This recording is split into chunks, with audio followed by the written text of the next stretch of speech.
Hi, I'm John and welcome back to my Lair of Action Figures. So today I'm going to be reviewing a Hot Toy figure, and not any kind of Hot Toy figure, because this is of course Gelan Erso, a Hot Toy exclusive who was limited to 1,500 pieces worldwide.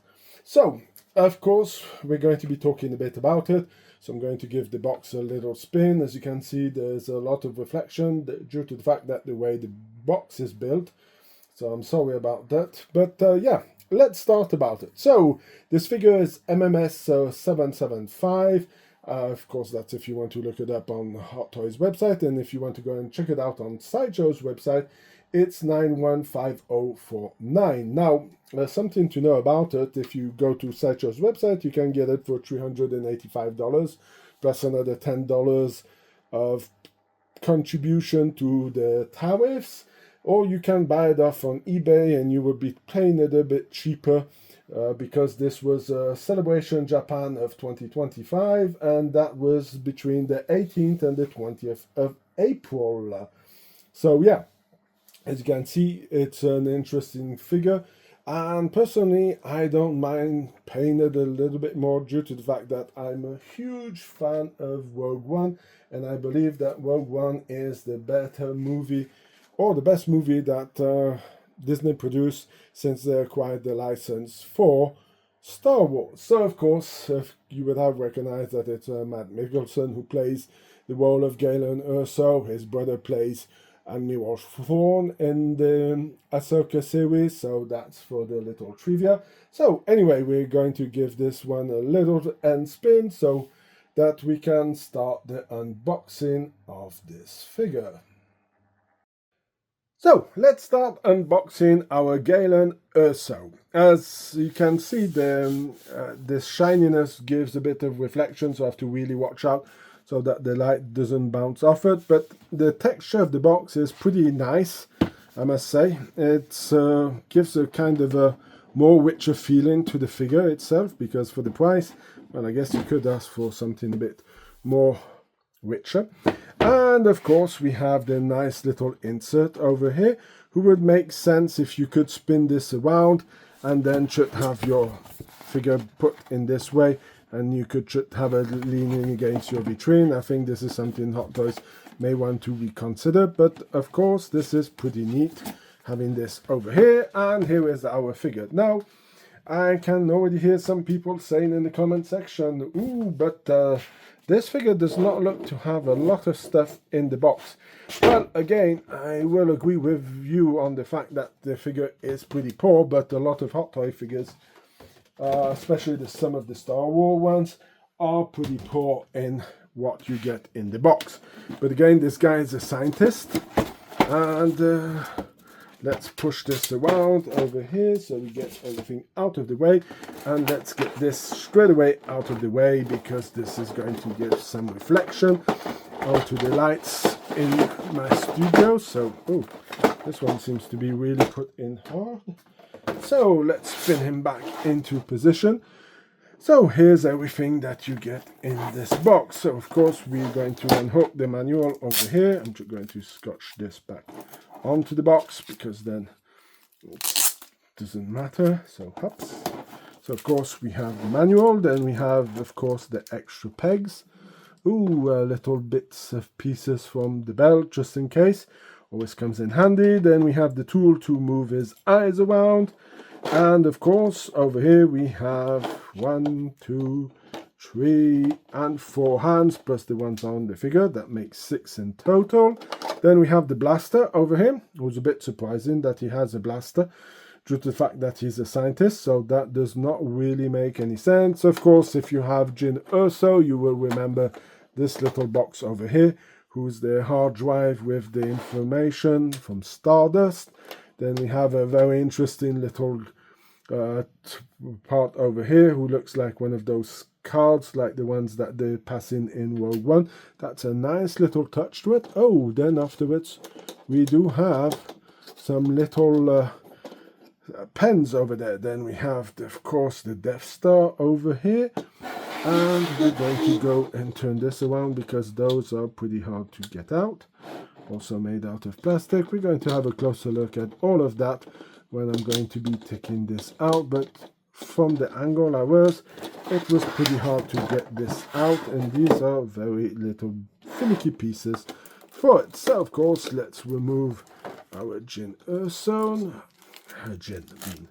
Gelan, and we're going to be having a closer look at the figure itself.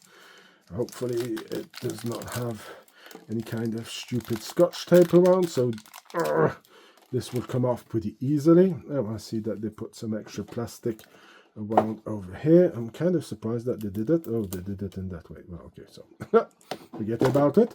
Kind of curious to know why they did that. Is that because they're frightened that the material of the fabric will taint the hands of the figure? So that would be something that may want to watch out and to look out, because this is always some kind of good indicators. This part here, I do not understand why we have this scotch tape over here. Let's remove it because not really needed. So let's put the figure over here, and we're going to go on to the rest of the figure. Of course, we have the stand and also the other part that goes with the stand. Let's put this all over here. I'm going to remove this because we don't need this. And of course, we have the stand over here who has some weathering on it, so that's pretty nice. On the behalf of Hot Toys, giving us some weathering on it. Now, I must say that this is something that I'm always annoyed with Hot Toys, is the fact that they're giving us this kind of so-called limited edition figure. And as you notice, well, there's no little piece of paper telling me this is number X of 1500. So Hot Toys can say whatever they want. They can say that they did 1500 figures, but technically, we don't know if there's 1500 pieces.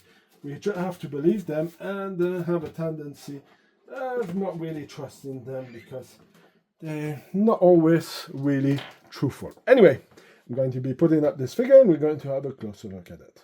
So, as you can see, there's not much in the box, so of course it does look pretty naked, and especially for the price of this figure. So let's start by looking at the figure itself. So, what did Hot Toys do for the head sculpt? Well, the head sculpt looks pretty interesting, pretty neat. The eyes with the shininess in it gives this kind of weird look to his eyes. So yeah, I must say that the head sculpt is pretty impressive and looks, I must say, pretty amazing. Afterwards, something see over here, this is where you will put those little pens over here, because those are those little cylinders that will make you be able to lock in or connect to different places. So yes, this was always something that a lot of people were wondering what it was all about. As you can see, these things do have a tendency of not wanting to go in properly. So this is what I'm saying. It's always easier when you do the unboxing and then you do the video at a later time for you to be able to get this done so you don't look like a fool trying to slide in these pens. So this one really doesn't want to slide in and should be sliding in. Oops. Ooh, magnets. I hate those things. So yeah, for now I'm going to give up, but as you can see, it does fit in pretty neat. And of course, I felt the magnets over here. This is something who's always really scary for me on these figures over here, is the magnets, because those things have a tendency of getting unglued.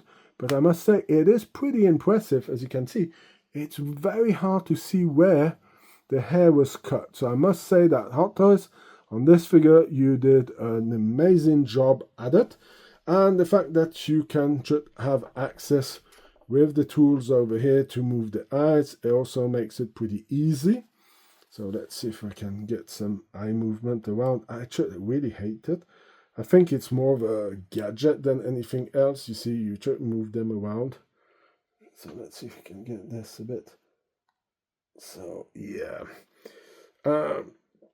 I think it's maybe nice if you're doing some poses or some other things like this. It makes it maybe easy for you to do it. And but I should like the figures to have a stare in the normal way and not go into any kind of crazy looks or this kind of thing. So yeah, I'm going to be going crazy with this. Like I said, I think I'm going to use some tweezers to go in and help me put that one in over there. But yeah, do must say that this is a pretty interesting part of it, and they really did a good job compared to some of the first ones. So yeah, Hot Toys, good job to you. So let's have a look at the uniform itself. So of course the uniform is pretty basic. He does have an Imperial logo. I guess this must be the research one, only on one side. The belt also seems to have a Velcro over there. Now the problem is that wheel leather or not wheel leather. This is one of those big issues that I have with, of course, Hot Toys doing it. Boots are in plastic. Pants look pretty neat. I mean, the uniform folds pretty well. I mean, cannot really complain. It's a very simple figure, and I will agree with you that it is a lot of money for a simple figure. But does it do the job? Does it fill in the character of Gelan Erso? Does it give this kind of vibe? I really like it. I already have a few little ideas on how to do some cool pictures with him, with some Death Troopers, with, of course, director Krennic. So yeah, there's a few little good ideas that I have already brewing in, and those pictures will be going up on Instagram and of course Facebook. So yeah, you can find the link in the description of this video later on. Now let's have a look at the manual, and by the looks of it, it's something who is extremely thin, and as you can see, well, you have a certain explanation on how to put those cylinders in. As you can see, one went in pretty easy, the other one was a bit complicated. Then of course you have the explanation with the magnets and the possibility of moving his eyes. Again, this is something that, yeah, I just do not have the patience for it, and I think he looks better by looking straight if he doesn't have an expression on his face. Then over here we're going to be seeing the different hands, and there's one hand, of course, who's this one who's here, and this one does feel a bit useless. Now, looking at the manual, this is something that I like, the posing for the figure over here. I'm going to look, so you can give him this kind of look like he's holding one of his arms behind, and that's where this weird hand comes into play. And this is something that I really like. Now the question is, how will this work with the fabric? Because you can see you already have some angles and some bends in it, so I don't know how it really will look. Might try to attempt to do this pose while I'm giving him a final spin. And of course you have the data with the holographic of the Death Star. So yeah, it's pretty interesting. So normally not always a fan of what they give in those manuals, but the fact of being able to pose him with, how do you call it, with the hands behind the back is something that I highly appreciate, and I would have not mind having that with what's his name, director Krennic, would have made also a lot of sense. So of course, let's continue. So what are we going to do? Well, this you don't really care about, this you don't really care about, because I mean, those are little extra parts. Let's have a look at the holographic of the Death Star itself. Nothing really, nothing really special, but yeah, it works. If you want to put it as a picture, him showing it off to director Krennic can work also. It seems that it can hold in one of his relaxed hands, so that's pretty neat also. So really liking this little accessory. It's a nice little accessory. So let's put this down. Let's continue with the accessories. I guess, well, you have already seen some of these things here. These are those ones. So they come transparent, they come in black. So yeah, don't really care about it. Sorry about it. That can go over there. And of course, we can have a look at those pens over here. And you can see you need to really zoom in. But they're pretty good, those code keys. So yeah, it's interesting seeing it. And they are a bit open on the top over there. So yeah, I would have preferred them to be in maybe in metal. That would have made a bit more sense for me than having them in this kind of way, who's a bit disappointing. Then, of course, if you have Gelan Erso, you will know about this part over here. And this is this disc that they pull out at the end on Scarif from it. So, of course, there's a lot of detail going into this one here. Let's zoom back in, and you can see they really did a fine little job of putting all those little pieces in, and it really looks pretty amazing. So I must say that Hot Toys on this one did a pretty good job. But if you have Gelan Erso, this is exactly the same one that comes with Gelan Erso. So I'm going to be putting this one on the side. Then we have the disc. So this disc is something that you will remember from, of course, World One. At the end, this is the disc that the rebel soldier gives over. And when I'm looking at it, it is pretty thick. So if I put it on the side like this, you can see that it is a pretty thick disc. You see? And it feels more like a disc than a card. So, of course, this is something that is pretty nice as a little add-on to it, but it does feel a lot thicker than the one that you should normally have with the figures. So, going on to his blaster. So, of course, if you have the Death Troopers, and this you will have already seen it, you will have also seen it with K2SO. So this is a regular blaster that they have. You have also some Stormtroopers who have it.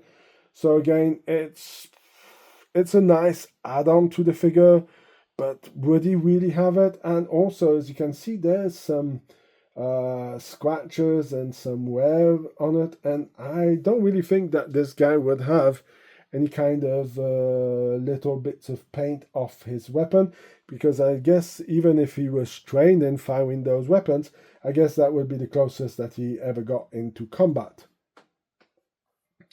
So let's have a look at the hands. And I'm going to be showing you the hand that I think is extremely weird, and it's going to be this one over here. As you can see, inside the hand is kind of locked up in this kind of way, and I really don't know what you can really do. And like I said, it seems to be done for posing the figure with the rested hand behind. So of course he does have a blaster hand over here. Then of course he has this one is to hold the discs, and this one is the one that you're going to be using on behind to give him this kind of pose. So yeah, this make a bit of sense where he would have the hand, and of course it should be going the other way around, but you can see what I mean. This is where you would be holding it. So yeah, again, not much hands, not much stuff to go around, but again, what more did you want to go with this figure, due to the fact that he's a scientist, and even then I don't really know if you would have much to go by. Anyway, I'm going to go on to the stand over here, and as you can see, the stand is pretty basic, and it's the one that you get with every one of these figures.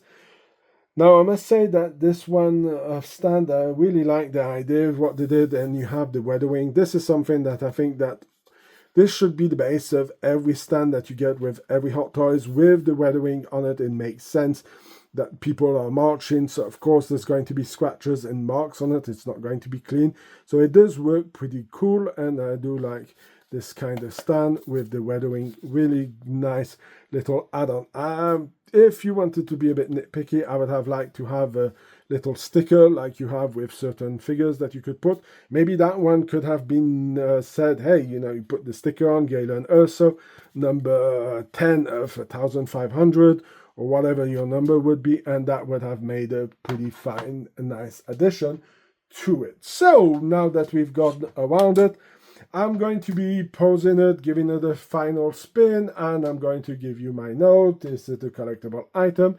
And what are my final thoughts about this figure? So I'm back before wanting to pose the figure itself, and I managed to put in the second code cylinder over there, and I was deciding to pose him in this kind of way. And as you can hear, there's little click click click on the articulations. I guess it's to give it this kind of a how do you say, a bit of a better way of moving, but it does put it as pretty hard. And as you can see, if you put it in, well, it looks okayish, but you can see the way the uniform falls, and he has like a bit shoulder pad. so it's folds a bit weird. The uniform itself looks weird in this position, and this is the way he's intended to be. So I was thinking to pose him like this, but by putting him into this pose, I said, oh, I have to quickly show this to the viewers that, as you can see, the fabric itself does not fall white. It gives some weird pleaces, and his shoulder pads also make it a bit weird. So I guess if you leave him like that, it's kind of okayish. But at the end of the day, it's nice to have it, but the material is way too thick to play with this kind of games. And as you can see, there's a lot of creases over there. So I'm just going to remove this and put him back in. And as I was being frightened of, you can already see here that you already have some marking on the uniform itself.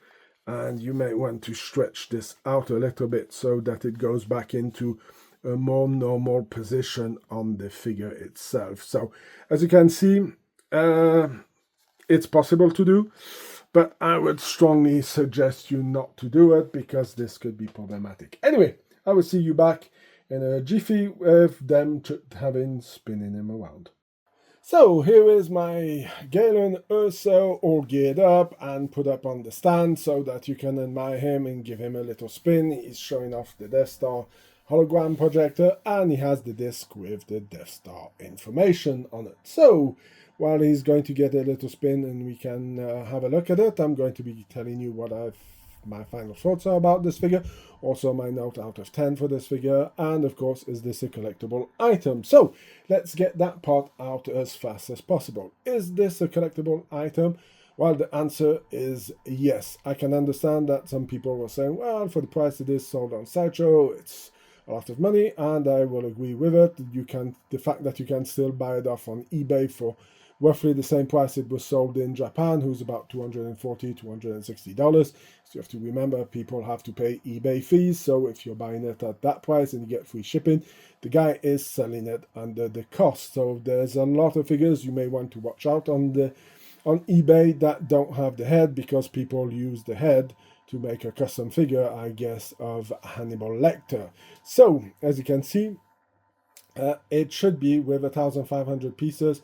It would make sense that this figure has a limited one. The fact that Hot Toys does not put numbers on the figures that they sell is a huge problem. Every figure that they do who is released at such a low number, or at any number, should be X of 1,500. Sorry, Hot Toys, you need to start doing it. I know you never did it in 25 years and you're not going to change, sadly.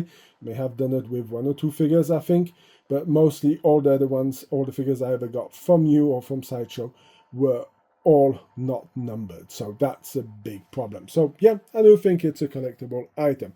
Now, regarding my final thoughts about this figure and my note out of 10, well, I guess the question is, do I think he's overpriced? And the answer is yes. Do I like the figure? Yes, I do like it. I have a lot of ideas and pictures and ideas that I want to pose him in and do all these different pictures with Krennic, with the stormtroopers, and having them protecting. It's so many ideas behind it, and that's the part I like about the figure. And I do like the Imperial forces, so there's some cool stuff going on there. And having a scientist is something who is very interesting. But again, I can understand that a lot of people are going to say, yeah, sorry for the price. And I guess a lot of people from the comments I've been reading have said the same thing. Sorry, pass for that price. Not going to happen. But I do like the figure, even if he's overpriced. Now, of course, this is going to also influence my note, because due to the fact that he is very expensive, it's going to bring down the note. And I'm going to be giving this figure, you might think I'm a bit too nice, but I'm going to give this figure an 8 out of 10. The reason I'm knocking 2 points off this figure, it's because we're not getting a certificate saying that this is number X of 1,500. I'm sorry. This I'm going to be really harsh with any figure who's limited edition, who does not have the limited one on it like Sideshow does. I have premium formats. I have G.I. Joe stuff that they've done, and every single figure is number X of 500, number X of 1,500. All those big statues have it, and they should be with a limited card. You don't do it, then I call BS on the numbers that you're announcing. But for the rest, what more can you ask? The figure looks pretty neat. He's a scientist. Everything is there, so why would you want to bash the figure itself? The head sculpt is pretty amazing. The eye roll system, well, even if I don't think it's something that I like on the figures, but again, that's my opinion about it. So yeah, that's why I'm giving this figure an 8 out of 10. I love the figure, think he's really great, and Hot Toys did what they had to do with it. And yeah, the price and the fact that you don't get a numbered certificate with it are the two downsides of this figure. Of course, if you are a Star Wars fan and you like the Empire, this makes sense, but for a lot of people, they're just going to call you nuts about it. So that's it. So let me know in the comment section, did you purchase this figure? Do you like this figure? Or are you part of the people who think it's overpriced and you prefer to wait for it to go down on eBay and pick it up for a lot cheaper? Let me know in the comment section, and let's start a conversation around our favorite hobby. So that's going to be it for the review of Gelan Erso and unboxing of it, the MMS 775 figure. Exclusive at 1,500 pieces worldwide. If you like this kind of video, please leave a like, share, comment in the section. If you have any suggestions, you can also leave them in the comment section. You can go and check out my Facebook page, Instagram page. I have plenty of cool pictures over there. I already did a lot of stuff with the Empire, snow outside, with director credit, so there's a lot of stuff to go on, so go and check it out. There's a lot of fun stuff. Also, in the link of this, in the part of the description of this video, you will have a website indication to go to Sideshow if you want to order anything from Sideshow. It helps out the channel a lot and it does not cost you anything, and it helps the channel out, so it's a win-win for both of us. So click on the link if you want to go and purchase anything from Sideshow. So that's going to be it. Until then, I hope you have a fantastic day, and like always, I will see you in my next video. Bye!